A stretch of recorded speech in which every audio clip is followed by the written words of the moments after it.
سیلاب متاثرہ علاقوں میں دکھ اور درد کی داستانیں سامنے آنے لگیں، آشیانے بھی کھو گئے، کھانے کو بھی کچھ نہ ملا۔ نوشہر و فیروز سے لوگوں کی بڑی تعداد پناہ کی آس میں کراچی پہنچ گئی۔ سچل گوٹ کے اسکول میں عارضی قیام گاہ قائم کر دی گئی۔ پشاور میں آرمی کے ریلیف کیمپ پر امداد کے ڈھیر لگ گئے۔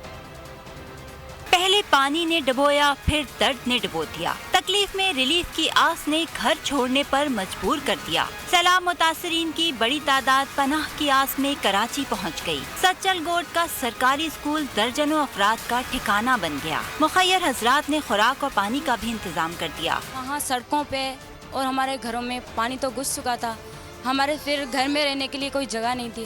ہمارے گھروں کے اندر جو پانی گھس آئے تو پھر ہم اسی وجہ سے ہم یہاں آئے ہیں۔ متاثرین کے لبوں پر سندھ سرکار کی بے رخی کا بھی شکوہ تھا۔ ہمارا گاؤں سارا ڈوب گیا ہے، پانی چاروں طرف پھیل گیا ہے، کسی کے رہنے کے لیے کوئی جگہ نہیں ہے۔ ادھر پشاور میں بھی مخیر حضرات نے امداد کے ڈھیر لگا دیے۔ صدر میں پاک فوج کے امدادی کیمپ پر لوگ جوق در جوق پہنچنے لگے۔ سب سے زیادہ ہمارے بچوں میں جذبہ ہے، جیسی ایسے لفظات کو میڈیا پہ دیکھا اور افواج پاکستان کی ہمت کو دیکھا تو یہ صبح اٹھتے ہی ان کے ساتھ اپنے ماں باپ کی چادروں کو ساتھ لپیٹ کر لے آئیں اور اپنے جوتے جو ایکسٹرا ایک پیر تھے وہ بھی ساتھ لے آئیں تاکہ ان بچوں کے پاؤں تلے جوتے ہوں۔ بڑے تو بڑے، بچے بھی کسی سے پیچھے نہیں۔ ہم نے اس کے سندھ والا کو لے کر آیا ہے، سیلاب والا کو جی فوج پاکستان کے آئے، پاکستان زندہ باد۔ سیاسی جماعتیں اور فلاحی ادارے بھی مدد کے لیے آگے آ گئے۔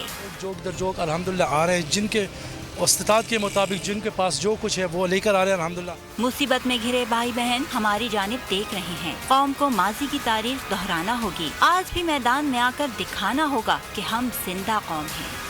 میں ہوں جاسمین منظور اور آپ مجھے دیکھیں گے صرف بول پر۔